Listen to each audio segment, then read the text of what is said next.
Thank you very much to Iniziamed for having us, for having me. So this is an out-of-the-box interview, not because of the box. So that, like in the nine-dot puzzle, I have chosen 9 objects for you. And you have to choose from them randomly. Now I have to tell you that Antoine has not seen any of them. Each object is attached to a question that I have thought of, and each question has inspired me to pick an object. But obviously, that could obviously lead you to something else. And then I will ask you my question. The aim is to get to know you better as a man and as a poet, as a writer. So you can start. Let me have a look. So,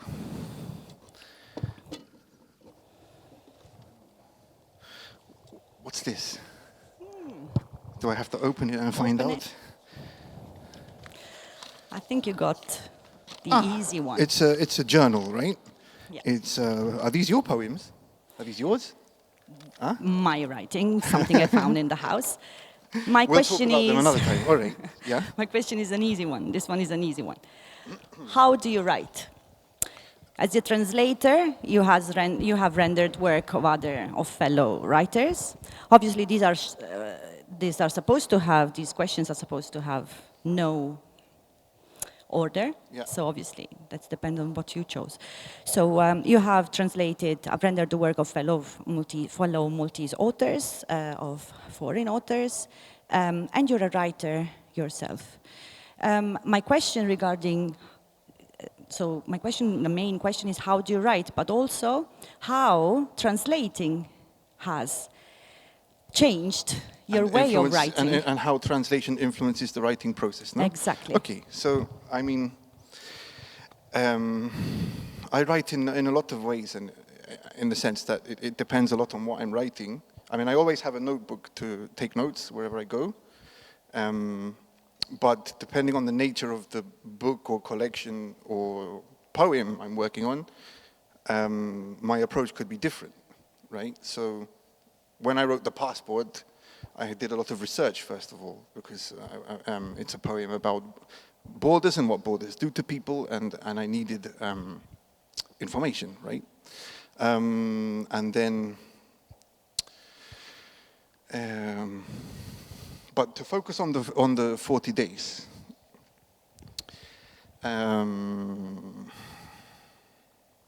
I wrote it through walking. So, for many years, I thought that writing about family taboo or family trouble and about depression would be banal. But of course, that was my fear. I postponed it for a long time. Until one night actually, I woke up from a nightmare and squiggled down what then became Layl Zero, night zero, the fall. A bit like it's a kind of Dantesque beginning. And the following day, I began to walk 1 or 2 hours every day, because I knew that by walking I would gather the courage to think more boldly and to walk into myself. So Rousseau, who was from the Jura region, he wrote a lot about this, about walking as a means of gaining courage to express yourself.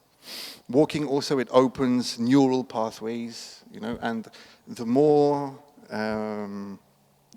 kilometers you cover, the more mental space you open as well.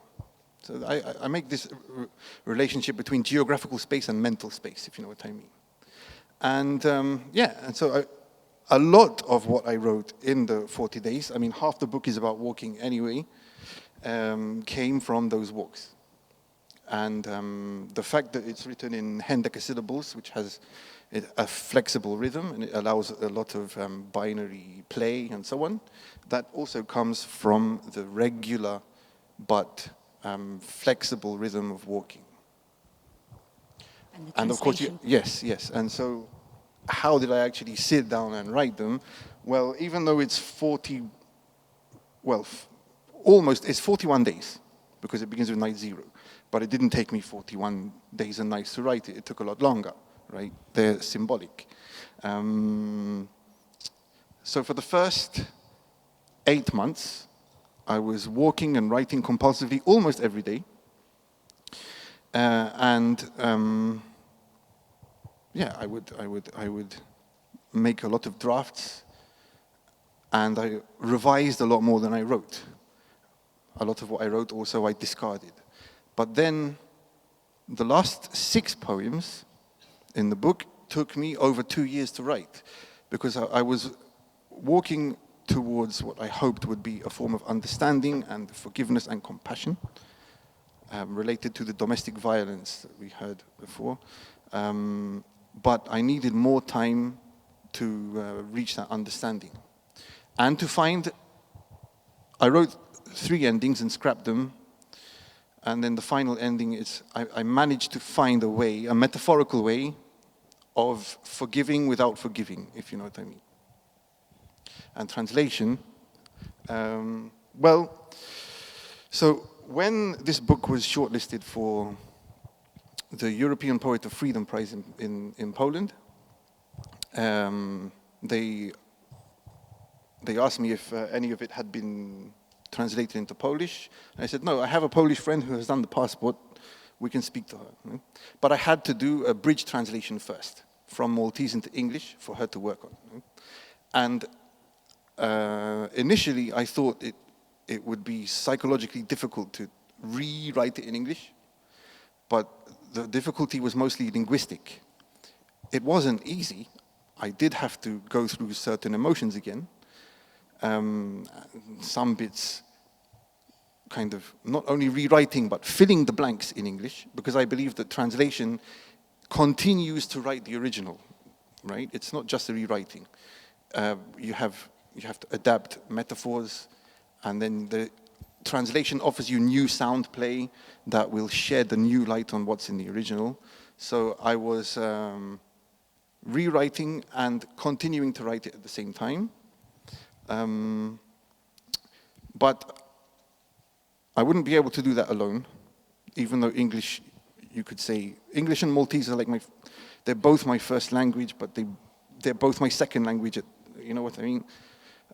So without the help of Albert Gutt, who's editing the English version, they wouldn't be publishable. He helped me to see certain vices that I have in English, like inventing phrasal verbs and so on. But most of all, it's the discussion on certain words. Albert has a very rich vocabulary, and I mean, we're friends, of course. We're very good friends, and I know how he thinks linguistically, and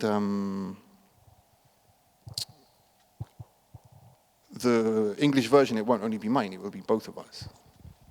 So has putting yourself in the shoes of, well, in that case it was yourself, but when you translate somebody else's work, you do actually have to put yourself in their shoes. Do you do that, or do you actually think this is something else? This is, you were saying this is, you know, a rewriting. You were No, when I translate poetry, for example, I put myself more in the shoes of the imaginary reader, right? I'm thinking more of how the Maltese reader, if it's Maltese, will receive the poem. I'm thinking more about the language. Kind of. I mean, I try to be loyal to the author as well, but if the language offers me a fine-tuned metaphor, for example, that kind of continues to write the original, but without going too far away, and if the author agrees, right, then, yeah. I think you could go on forever, so let's move on to the next object. Right, what's this? This is... Wait a minute, this goes with these, and now you have to decipher a bit here. Okay, so here we have coins, This is from the UAE. This is a euro, and this is a shoe or a flip-flop. Yeah, well, that's Yeah. something you would buy when you go on a holiday, right? Yeah, it's a souvenir. Malta and Goza. Ah, it's the Tia, Tadoeira. So there's coins from different parts of the world. There's something you would buy. So traveling. Uh-huh. There's a sense of pilgrimage, right? You've already touched upon it in 40 days. Obviously, it's not a traditional sense. It's you facing your doubts and struggles, and you retell moments of your childhood, and at some point, you function. The, the poem functions on a metaphorical plane. Yeah. Would you consider utilizing walking as a mode of transport for I'm glad, writing, I'm glad you or asked this. was it something that was related to that in particular? And I wanted also to refer briefly also to your earlier work, the mosaic poems and the multilingual usage. So the traveling and the use of different languages and the cosmopolitan you. So I'm going to tie in the sense of pilgrimage with language, okay?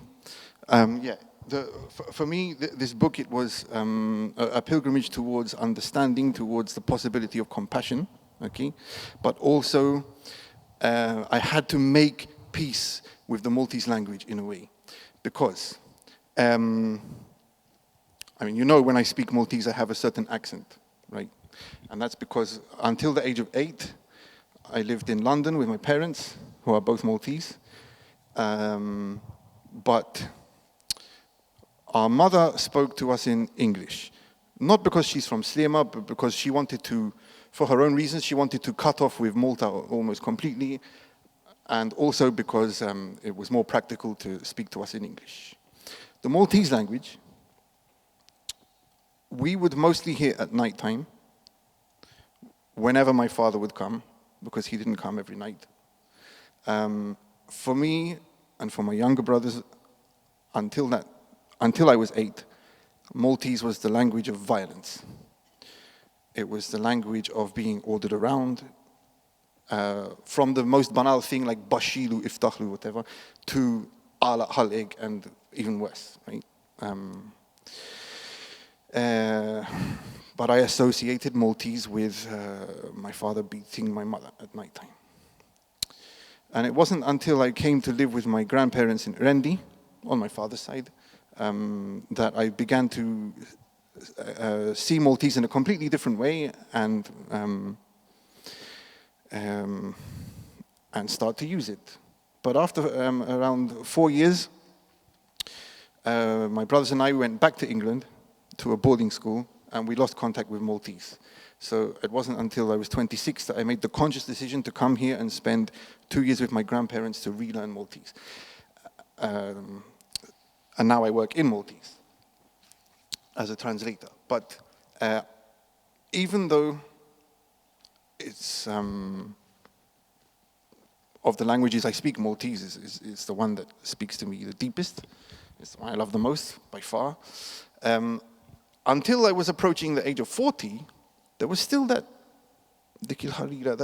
little fear of Maltese and of certain expressions. But also, I noticed that the older I get, the more I physically and acoustically resemble my father, my childhood enemy.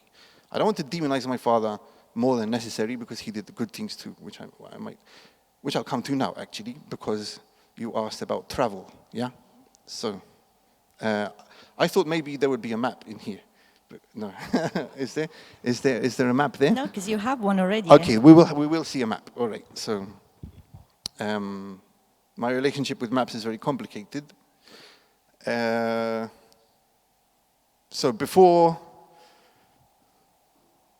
So how we came to Malta when I was 8? We didn't come by plane.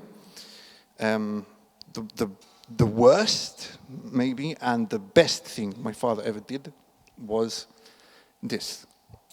So after a Christmas of where the violence reached its peak, there's a poem in this book where I'm hiding behind a Christmas tree and I witness with my own eyes what I had heard for so many nights, right?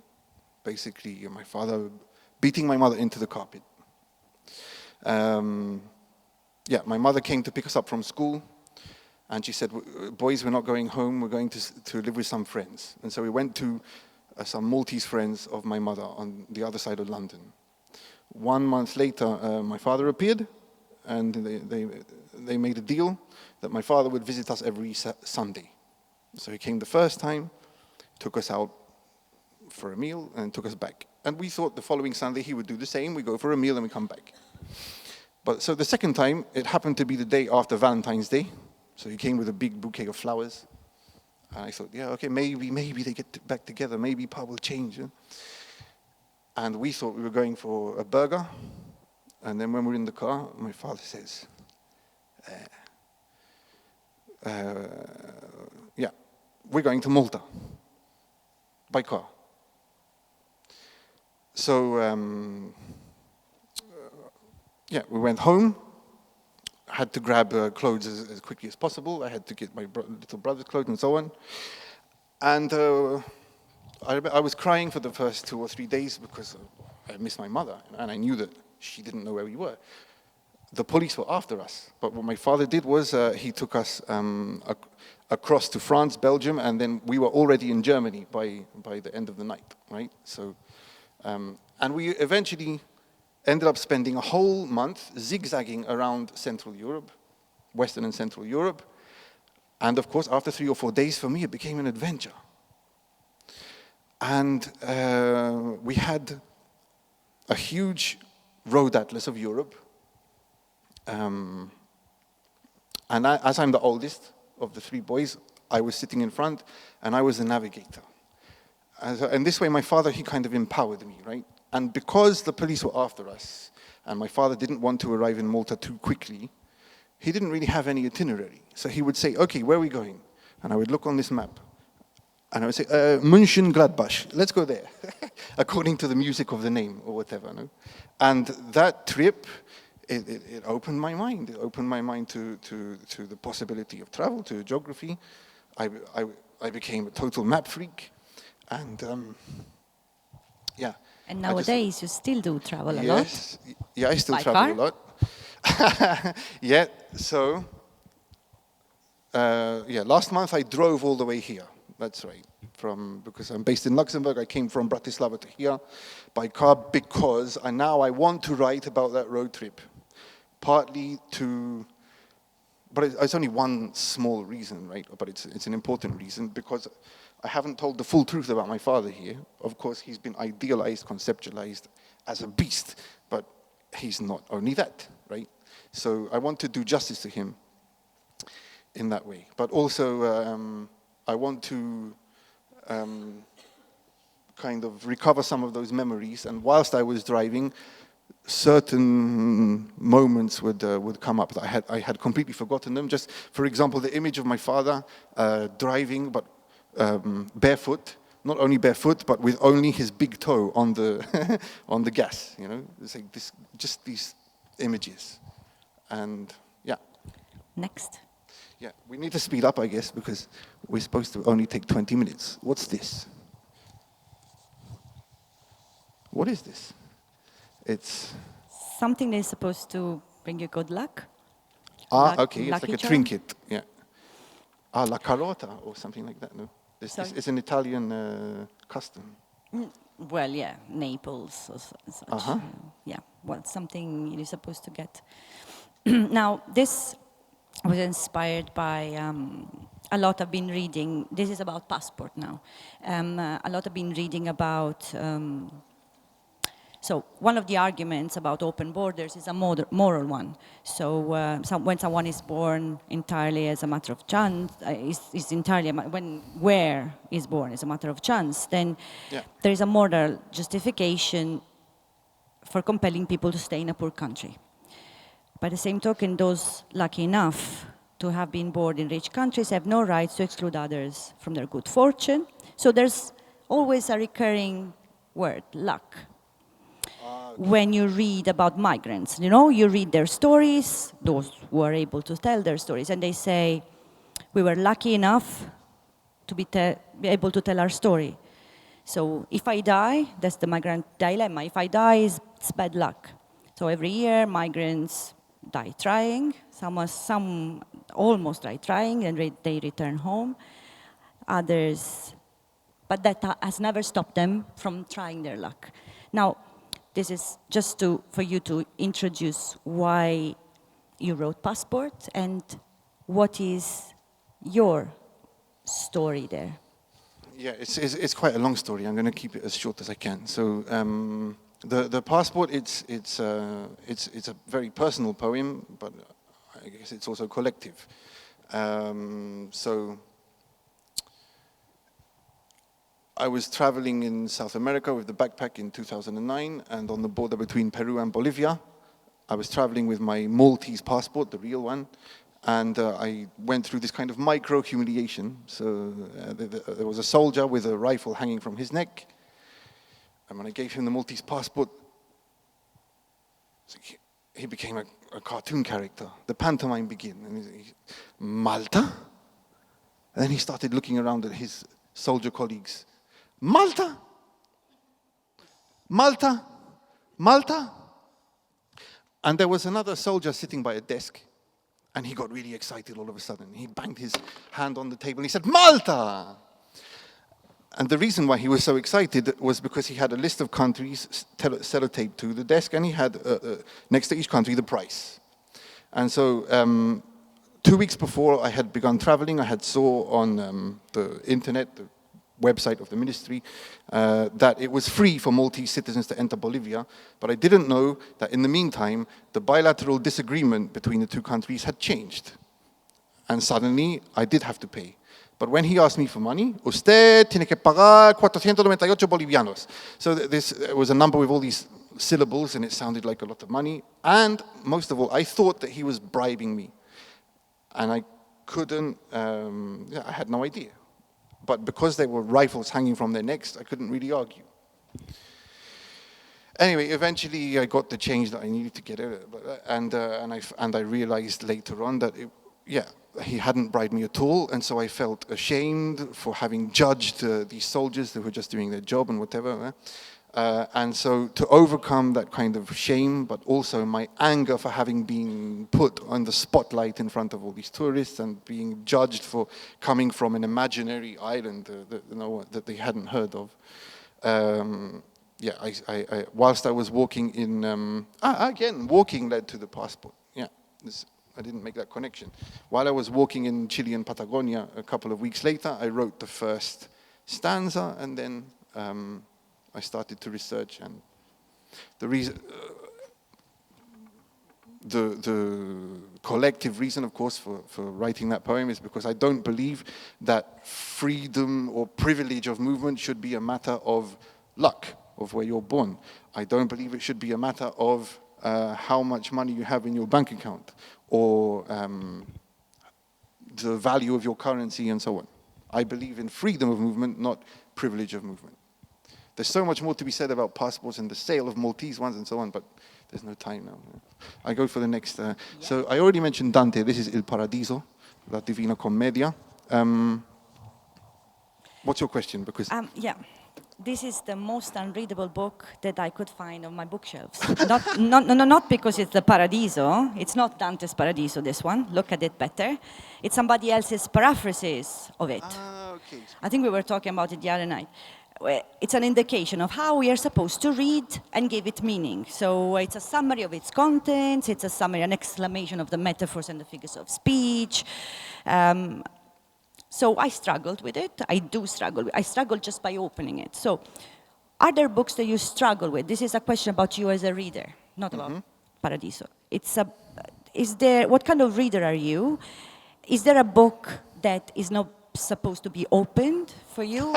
And what is the most inaccessible book that you have come across?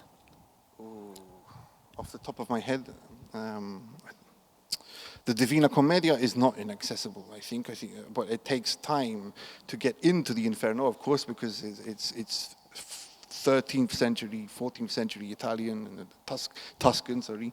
So it takes a while to get, but like Petrarch, you need to get used to his language first. I like books where you have to kind of learn the language as you're reading. Andrea Camilleri, who writes rest in peace, Andrea Camilleri, who wrote the Montalbano series.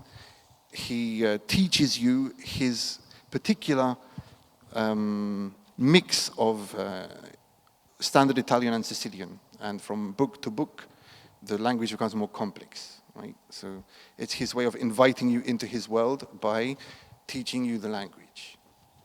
But the most inaccessible book I've ever read, there's some Maltese poetry I find very inaccessible, but I don't want to mention any names. So here. let's move to the. Yeah, let's move on.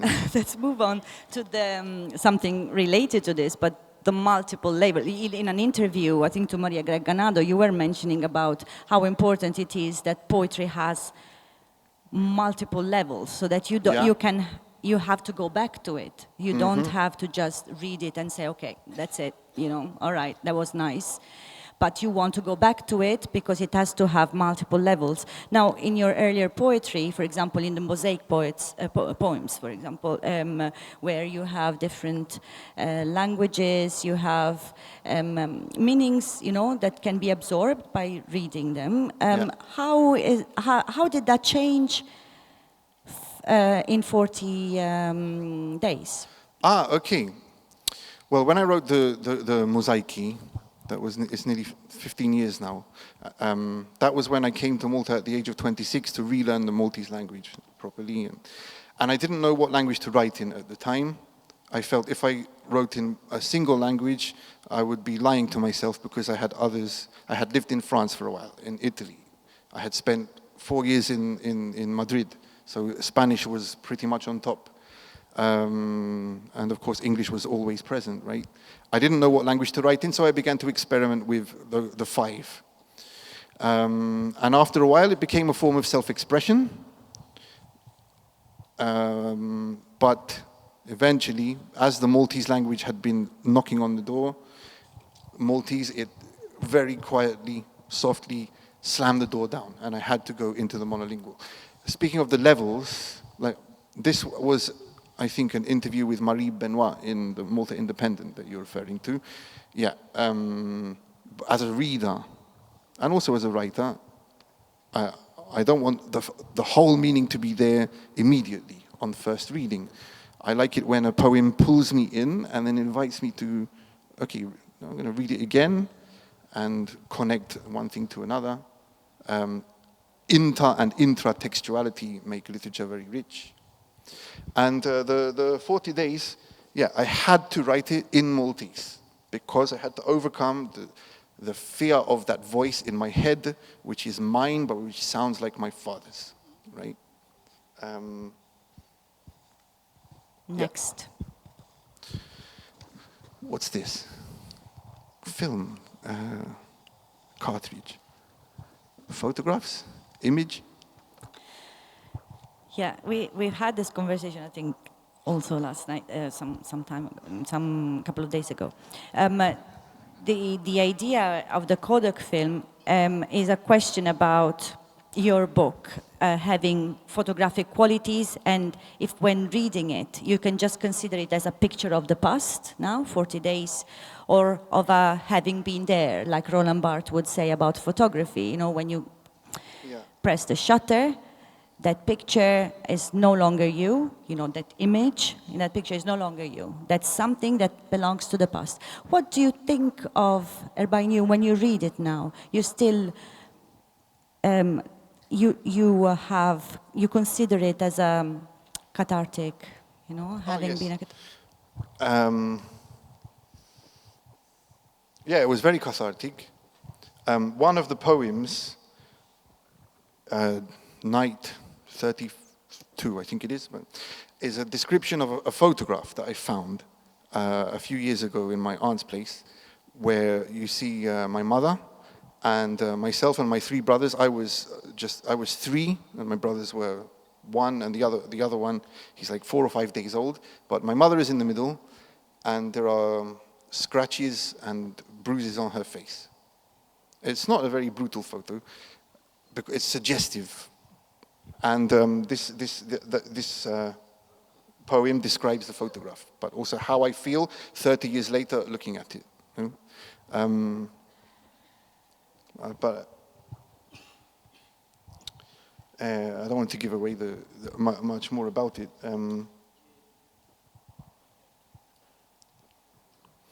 Can we go to the map? Because let's do. Here, so don't worry about these because of the time, right? So we were speaking about maps already, and maps, they feature a little bit in these poems. But for the Polish version that will come out in the autumn, we were going to include endnotes that describe, that explain some of the landmarks around Urendi.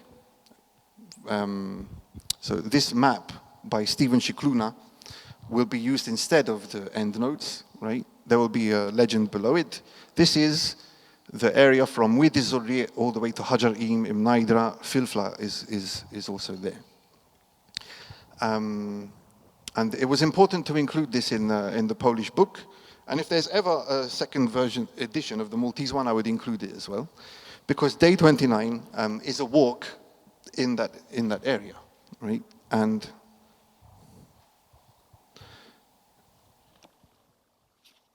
I would like to finish with what I call the prayer to Filfla, which comes at the end of this walk. Allimni, gżejra żiża, nagħmel bħalik. Allimni ma ntertirx fil-għodwa riesħa. Allimni ma niġrix wara x-xemx nieżla. Allimni nibqa' sod. Allimni niflaħ ir-riħ bla nitniffes. Allimni nilqa' il-mewġ bla nintrifes. Allimni niġma' id-dawl bla nittanta naħfnu f'dirajja. Allimni nħobb mill-bod bla ma nixtieq. Allimni ma naqfilx l-ruq ma xfiq. Allimni inkun rifuġu għal kull tajra. Allimni nrodd il-wens lil kull min jimxi ma xifer l-irdum. Allimni inkun ankra għal għajnejn li jintilfu f'qies il-baħar u bil-kappelli għandi insellem lura. Allimni ma nibżax minn kull ħajbura.